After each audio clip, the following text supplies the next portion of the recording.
കൂടുതൽ വാർത്തകളും വീഡിയോകളും കാണാൻ ഈ ചാനൽ സബ്സ്ക്രൈബ് ചെയ്യുക. കൂടെ ബെൽ ബട്ടൺ അമർത്തുക. നമസ്കാരം. ഏഷ്യാനെറ്റ് ടിവിയുടെ എപ്പിസോഡിലേക്ക് എല്ലാ മാന്യപ്രേക്ഷകർക്കും ഹൃദയം നിറഞ്ഞ സ്വാഗതം. ഇന്നത്തെ നമ്മുടെ വിഷയം നാളുകൾ ചേരാതെ വിവാഹം നടന്നാൽ പരിഹാരം.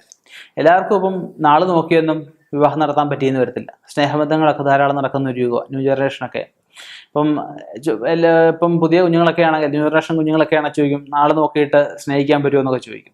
സ്നേഹിക്കുന്നത് നല്ലതാണ്, പക്ഷെ സ്നേഹിക്കുന്ന സമയത്ത് ഉണ്ടായിരിക്കുന്ന ആ ഒരു സ്നേഹം, ആ ഒരു വികാരം ആയിരിക്കില്ല വിവാഹശേഷം. വളരെ വർഷങ്ങളായിട്ട് സ്നേഹിച്ച് വിവാഹം നടന്ന് വളരെ കുറച്ച് കാലമായിട്ട് പിരിഞ്ഞു പോയി ഒരുപാട് കുഞ്ഞുങ്ങളെ, ഒരുപാട് ദമ്പതിമാരെയൊക്കെ എനിക്കറിയാം.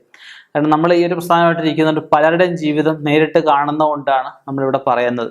കാരണം നമ്മുടെ എപ്പിസോഡ് കാണുന്ന കുറച്ചു പേർക്കെങ്കിലും ഇതുകൊണ്ടൊരു ഉപകാരമാവട്ടെ എന്നാണ് ഞാൻ ചിന്തിക്കുന്നുള്ളൂ. അപ്പം നാള് ചേരാതെ വിവാഹം നടക്കുന്ന അവസ്ഥകളുണ്ട്. ഇപ്പം ജാതകത്തിൽ പരിശോധിക്കുമ്പോൾ സ്വതുവേ എല്ലാവരും നാൾപ്പൊരുത്തം എടുക്കും. വശ്യപ്പൊരുത്തം, മഹേന്ദ്രപ്പൊരുത്തം, രാശിപ്പൊരുത്തം, രാശിപൊരുത്തം, ഗണപ്പൊരുത്തം, യോനിപ്പൊരുത്തം, രഞ്ജുപ്പൊരുത്തം, അങ്ങനെ 10 പൊരുത്തമുണ്ട്. പാവസാമ്യമുണ്ട്, ചൊവ്വാദോഷത്തിൻ്റെ ഉണ്ട്, പിന്നെ ദശാസന്ധി പൊരുത്തമുണ്ട്. അപ്പം അങ്ങനെയുള്ള കാര്യങ്ങളൊക്കെ നമ്മൾ എടുക്കുമ്പോൾ നാളുകൾ ചേരാത്ത അവസ്ഥ, പിരിനാളും മുന്നാളും ഒക്കെ എടുക്കാൻ പാടില്ല എന്ന് പറയും. അതുപോലെ തന്നെ ഈ പറഞ്ഞ ചൊവ്വാദോഷം ഉണ്ടെങ്കിൽ ദശാസന്ധി, രഞ്ജിത് പൊരുത്തം, വേദപ്പൊരുത്തം, ഇതൊക്കെ അധമമായിട്ട്, ഓരോ പൊരുത്തങ്ങളും അധമമായിട്ട് വന്നു. അപ്പോൾ നമുക്ക് പ്രശ്നമാർഗത്തിനകത്ത് തന്നെ പറയുന്നുണ്ട്, നമുക്ക് ഒരു പൊരുത്തവും ഇല്ലെങ്കിലും മനപ്പൊരുത്തം ഉണ്ടെങ്കിൽ അത് ചേർക്കാവുന്നു. മനപ്പൊരുത്തത്തിൻ്റെയൊക്കെ എപ്പിസോഡ് ഞാൻ നേരത്തെ ചെയ്തിട്ടുണ്ട്. നമുക്ക് ചേരാതെ വരുന്നതിന് പരിഹാരം ചെയ്യണം. മനപ്പൊരുത്തം ഉണ്ടെങ്കിൽ കൂടി ആ ചേരാതെ വരുന്ന അവസ്ഥയ്ക്ക് പരിഹാരം ചെയ്തു കഴിഞ്ഞാൽ ഈ ബന്ധം പിരിയാതെ മുന്നോട്ട് പോകാൻ പറ്റും.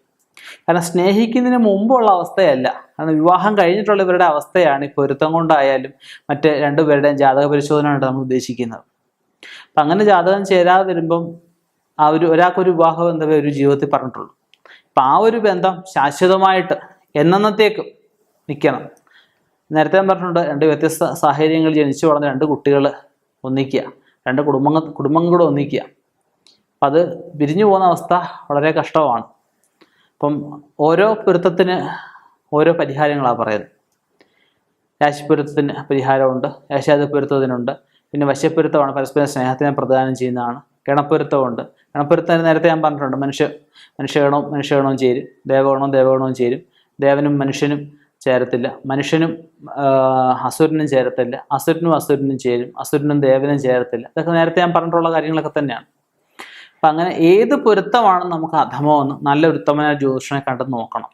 നമുക്ക് വേദപ്പൊരുത്തമാണോ, രഞ്ജുപ്പൊരുത്തമാണോ, ദശാസന്ധിയാണോ, 2 പേർക്ക് ഒരുപോലെ ദശാസന്ധിയൊക്കെ വന്നു കഴിയുമ്പോൾ ആ ബന്ധം അതിനാണ് നിൽക്കില്ല എന്നൊക്കെ പറയും.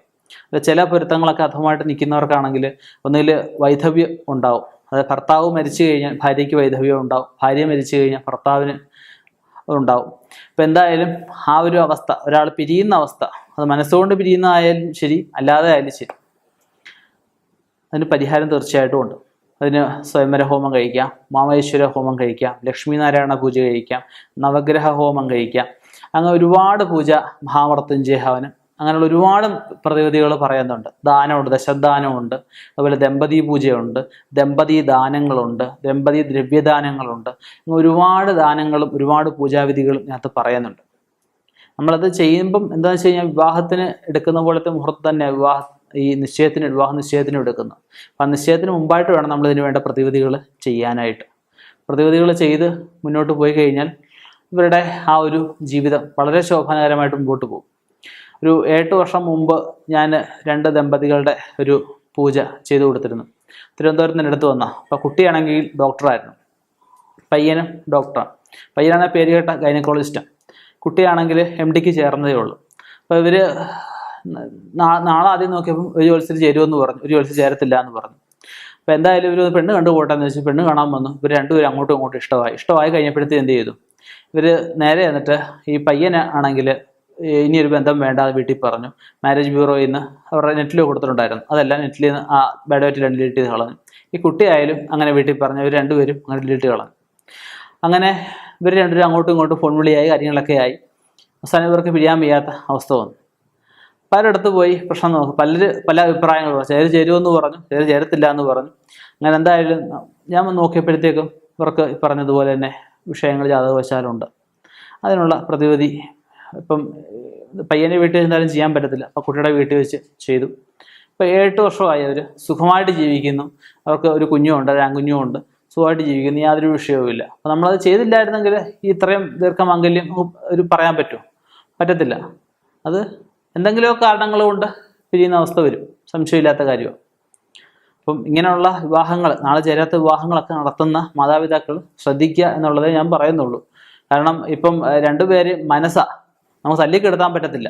തല്ലിക്കെടുത്ത് നമ്മൾ ഇപ്പോൾ ഒരു കോപം കൊണ്ട് അങ്ങോട്ട് ചാടിയ മറുകോപം കൊണ്ട് തിരിച്ചു കയറാൻ പറ്റത്തില്ല. ദേഷ്യപ്പെട്ട് ഇവരുടെ വിവാഹം വേണ്ടാന്ന് വെച്ചു.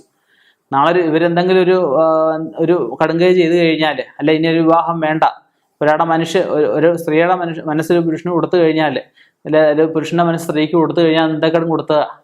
മനസ്സൊരാൾക്ക് കൊടുത്ത് ശരീരം വേറെ കൊടുത്തിട്ട് കാര്യമില്ല. അപ്പം നമ്മുടെ മനസ്സ് വലിയൊരു ഘടകമാണ്. അപ്പം ആ ഒരു മനസ്സുകൊണ്ട് ഇഷ്ടപ്പെടുന്ന ഒരാളിനെ ഇഷ്ടപ്പെടുന്നുണ്ടെങ്കിൽ ഇഷ്ടപ്പെട്ടോട്ടെ, അത് വേണ്ട കാര്യങ്ങൾ ചെയ്യണം എന്നുള്ളതേ ഉള്ളൂ.